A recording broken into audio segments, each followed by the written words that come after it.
So if you tell me what kind of personality you have, I can tell you what your perfect job role will be. At least with John Holland's approach, that's what we think. Let me make myself... Sorry,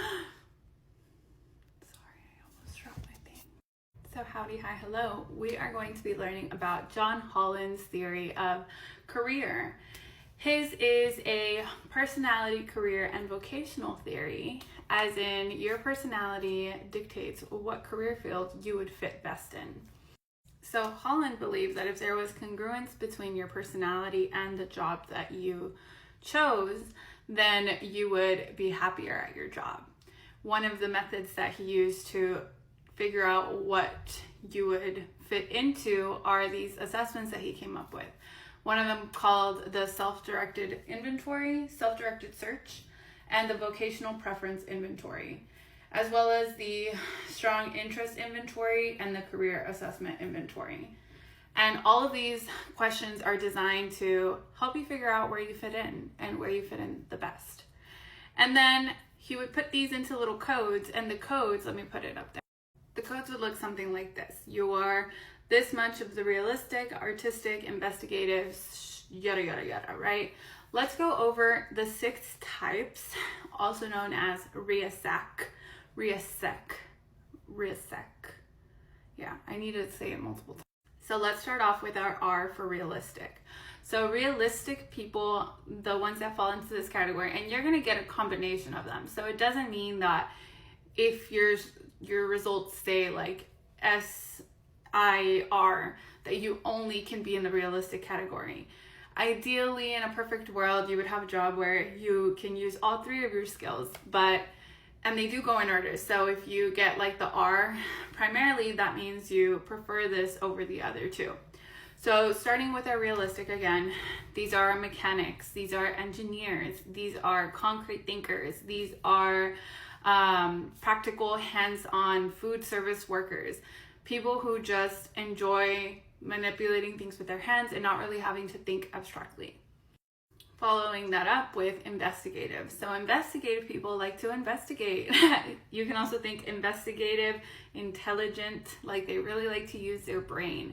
So these are people who like to research, they like to solve problems, they like to really think things through. They prefer systematic, creative, investigative activities. So this would be like surgeons, detectives, intellectual analysts, transportation planners, archaeologists, historians. They just really like to think. Then we have artistic. So artistic people, that one is pretty self-explanatory. They are creative. They like to not be put in a position where they have to think about things and get answers right away. They like to be expressive with their things. They're imaginative. They like to be expressive of their emotions and their impulses and put those things on there, as well as self-expression, whether that could be physical or verbal or material. Like, they do not like systematic or ordered activities.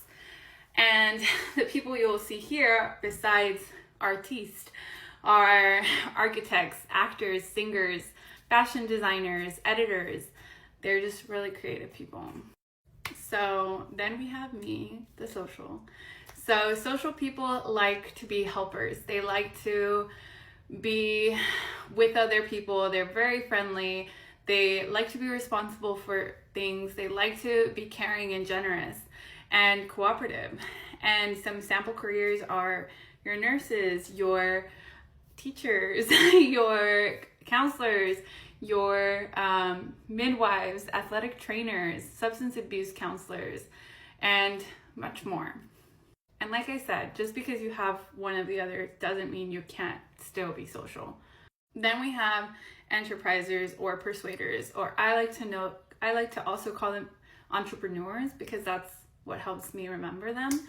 So these people are really persuasive. They like to lead, they like to manage and influence others. They are competitive, they're assertive, they're energetic, they're optimistic, they're ambitious. And these would be people like lawyers, there would be people like air traffic controllers, sheriffs, school administration, sales managers, chief executives, people. It is outside of the box thinkers, I like to think. Lastly, conventional. I like to think conventional starts with a C, so does a clerk, because that's one of the examples. So these people like structure, they like working with data, they are responsible for detail, they're detail oriented, they are compliant, careful, and organized. And they do not like disorganization or like spontaneous things. And these are people like accountants, librarians, financial analysts, clerks, as I said earlier, web administrators, loan officers. Now here's the kicker. Every single person in the world has a fraction of all of these, as we just saw in our last picture. You are not solely artistic, you are not solely investigative. You have to have a fraction of everything, but some of the fractions are higher than others.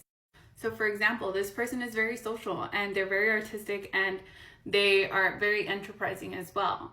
So a good profession might be for them primarily something that's social, where they can express their creativity and also enterprise it in some way, somehow, some form. And they also are realistic and they're also conventional.